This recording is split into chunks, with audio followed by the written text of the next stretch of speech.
আমার নাম মোহাম্মদ শফিকুল ইসলাম। আমি রাজশাহী থেকে আসছি।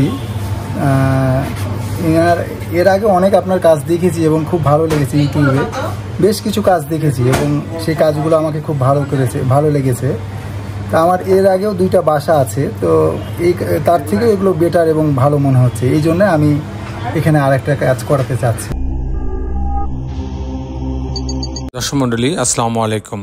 গ্রিন আর্কিটেক্টের পক্ষ থেকে আমি ইঞ্জিনিয়ার টুটুল আপনাকে অনেক অভিনন্দন এবং শুভেচ্ছা জানিয়ে আজকে মাত্র 4 শতক জমিতে 2 ইউনিট একটা 7 তলা বাড়ির প্ল্যান, ডিজাইন এবং খরচের হিসাব আমি আপনাদের তুলে ধরার চেষ্টা করব। মাত্র 4 শতক জমি, ওনার জমি একটু বেশি আছে, আমরা ব্যবহার করছি 4 শতক। এই 4 শতক জমির উপরে 2টা ইউনিট 7 তলা বাড়ি, প্ল্যান, ডিজাইন এবং খরচের হিসাব আমি আপনাদের দেখানোর চেষ্টা করব। দর্শক মণ্ডলী, আমি প্রতিদিনই নতুন ভিডিও নিয়ে নতুন আইডিয়া নিয়ে আপনার মাঝে উপস্থিত হই, যেন আপনারা আপনার স্বপ্নের বাড়িটা স্বপ্নের মতো করে তৈরি করতে পারেন। দর্শক মণ্ডলী, আপনি জানেন যে আমাদের দেশে এবং বিদেশে অগণিত ভালোবাসার মানুষ তৈরি হয়েছে। তাদের কারণে আমাদের বাংলাদেশের প্রত্যেকটা জেলাতে, উপজেলাতে আমাদের ডিজাইনের কাজ হচ্ছে এবং আমাদের বাড়িগুলো যেখানে হচ্ছে সেখানে এগুলো মাথা উঁচু করে দাঁড়িয়ে আছে। প্রত্যেকটা বাড়ি দৃষ্টিনন্দন করে তৈরি করা হয়। বাড়ির ভিতরটা যেমন সুন্দর করা হয়, বাড়িটাও ঠিক তেমনই দৃষ্টিনন্দন করা হয়, যাতে যে কারো দেখলে এটা পছন্দ হবে। দর্শক মণ্ডলী, আমি ইঞ্জিনিয়ার টুটুল আছি আপনার সঙ্গে। কিছুক্ষণের মধ্যেই আমি আর্কিটেকচারাল ড্রয়িং আপনি নিয়ে যাব। তারপর এই ধরনের বাড়ি নির্মাণ করতে কেমন টাকা খরচ হয় তারও একটা হিসাব আমি আপনার মাঝে তুলে ধরার চেষ্টা করব। দর্শক মণ্ডলী, আমি একটা কথা প্রায় বলি যে আপনারা যখন জমি কেনেন তখন অনেক টাকা খরচ করে বেছে একটা জমি কেনেন, কিন্তু আবার যখন বাড়ি নির্মাণ করেন তখন কিন্তু দামি ম্যাটেরিয়ালস দিয়ে বাড়ি তৈরি করেন।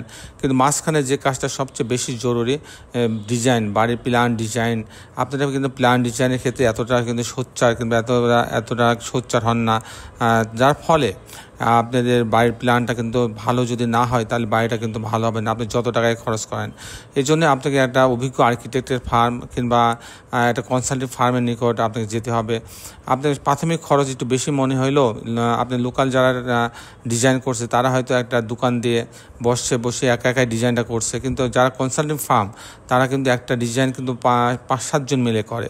যেমন আর্কিটেকচারাল ডিজাইনটা করে আর্কিটেক্ট, 3D করে একজন, স্ট্রাকচারাল ডিজাইন করে একজন, ইলেকট্রিক্যাল ড্রয়িং করে একজন, প্লাম্বিং ড্রয়িং করে একজন, এস্টিমেট করে একজন, চেক করে একজন, প্রিন্ট দেয় একজন। এইভাবে কিন্তু কয়েকজন মিলাই একটা ডিজাইন করে একটা সুন্দর দৃষ্টিনন্দন বাড়িতে রূপ দেয়।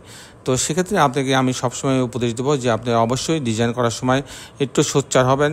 একটু হইলে আপনার বাড়িটা সুন্দর হবে, আপনার বাড়িটা দেখতে ভালো হবে, বাড়িটা নির্মাণ করতে টাকা খরচ হবে, বাড়িটা টেকসই হবে, সব দিক থেকে আপনি সুবিধা পাবেন। তো প্রাথমিক খরচ হয়তো কিছুটা একটু বেশি মনে হবে, কিন্তু এটা দেখে ভয় পাওয়ার কিছু নাই, বরঞ্চ এটা আপনার আরও লাভ হবে। দর্শক মণ্ডলী, আমি ইঞ্জিনিয়ার টুটুল আছি আপনার সঙ্গে। এখন আমি আপনাকে আর্কিটেকচারাল ড্রয়িং নিয়ে যাব।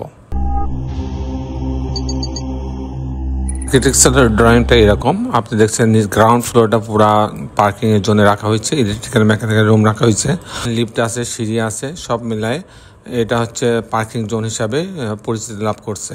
তার সময় এটা হচ্ছে এন্ট্রেন্স, আপনি এটা দেখছেন এন্ট্রেন্স, পাশে একটা গার্ড রুম আছে। তো এখানে একটা কমন টয়লেট আছে, স্টোর আছে, আর বাকিটা পার্কিং জোন হিসাবে ব্যবহার হচ্ছে। আমি মূলত টিপিক্যাল ফ্লোর প্ল্যানটা আপনার মাঝে তুলে ধরার চেষ্টা করব। আমি দেখাবো যে 4 শতক জমিতে কী করে 2টা ইউনিট করা হয়েছে এবং কীভাবে এর কম্বিনেশনটা করা হয়েছে সেটা দেখানোর চেষ্টা করব। তো 10 মিনিটের গ্রাউন্ড ফ্লোরে আমি যদি ইউনিট এতে আসি তাহলে 848 স্কোয়ার ফিট। এখানে ঢোকার পরে একটা ড্রয়িং ডাইনিং, এখানে একটা বেডরুম আছে, এখানে একটা মাস্টার বেডরুম আছে, এর সঙ্গে একটা বারান্দা রাখা আছে, এখানে একটা স্পেস রাখা আছে পর্যাপ্ত ভেন্টিলেশনের যাতে এখানে হইতে পারে, সেজন্য একটা ফুল হাইট গ্লাস দিয়ে একটা জানলা করা হয়েছে। এখানে একটা কমন টয়লেট রাখা হয়েছে, এখানে কিচেন রাখা হয়েছে, এখানে আরেকটা মাস্টার বেডরুম, এর সঙ্গে একটা টয়লেট অ্যাটাচ করা আছে, একটা এল শেপের বারান্দা রাখা হয়েছে। এই হচ্ছে মোটামুটি ইউনিট এটা সাজানো হয়েছে। 3টা বেডরুম, 2টা বাথরুম, কিচেন, ড্রয়িং ডাইনিং দিয়ে সাজানো হয়েছে। ইউনিট বিতে যদি আমি যাই তো এখানে হচ্ছে 776 স্কোয়ার ফিট।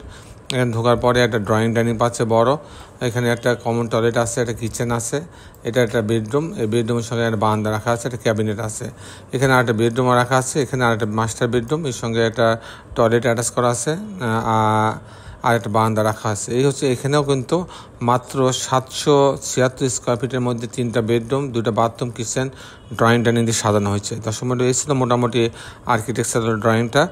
এখন আমি আপনাদের দেখানোর চেষ্টা করব যে এই ধরনের বাড়ি নির্মাণ করতে কেমন টাকা খরচ হয়, তার একটা হিসাব আমি আপনাদের মাঝে তুলে ধরার চেষ্টা করব। দর্শক মণ্ডলী, এই ধরনের বাড়ি যদি আমি নির্মাণ করতে চাই, প্রথমে আমার পাইলিং লাগবে, 50 ফিট পাইলিং লাগছে। তাতে আমার প্রতি কাঠাতে খরচ হবে 10 লক্ষ টাকা। তারপরে যে খরচটা হবে ফাউন্ডেশন খরচ বলতে হচ্ছে শর্ট কলাম, পাইল ক্যাপ এবং গ্রেড বিম। এ পর্যন্ত আমার খরচ হবে প্রতি স্কোয়ার ফিটে 1200 টাকা। তারপরে যে খরচ হবে কাস্টিং খরচ, বিম কলাম ছাদ, প্রতিতলা বিম কলাম ছাদে আমার 650 টাকা পার স্কোয়ার ফিটে খরচ হবে। সেক্ষেত্রে এরকম একটা স্ট্রাকচার দাঁড়ায় যাবে 80 লক্ষ টাকা হইলে এরকম একটা 7 তলা স্ট্রাকচার দাঁড়ায় যাবে ফাউন্ডেশন বাদে এবং পাইলিং বাদে। আর এরকম একটা বাড়ি যদি আমি কমপ্লিট করতে চাই, এরকম ছবির মতো যেমন আছে তেমন, এবং পাইলিং সহ ফাউন্ডেশন সহ লিফট খরচ সহ সব সহজে করতে চাই, তাহলে আমার প্রতি স্কোয়ার ফিটে 2500 টাকা খরচ হবে। প্রতি স্কোয়ার ফিটে খরচ হবে 2500 টাকা। তো দর্শক মণ্ডলী, এই ছিল মোটামুটি আজকে আমার উপস্থাপনা।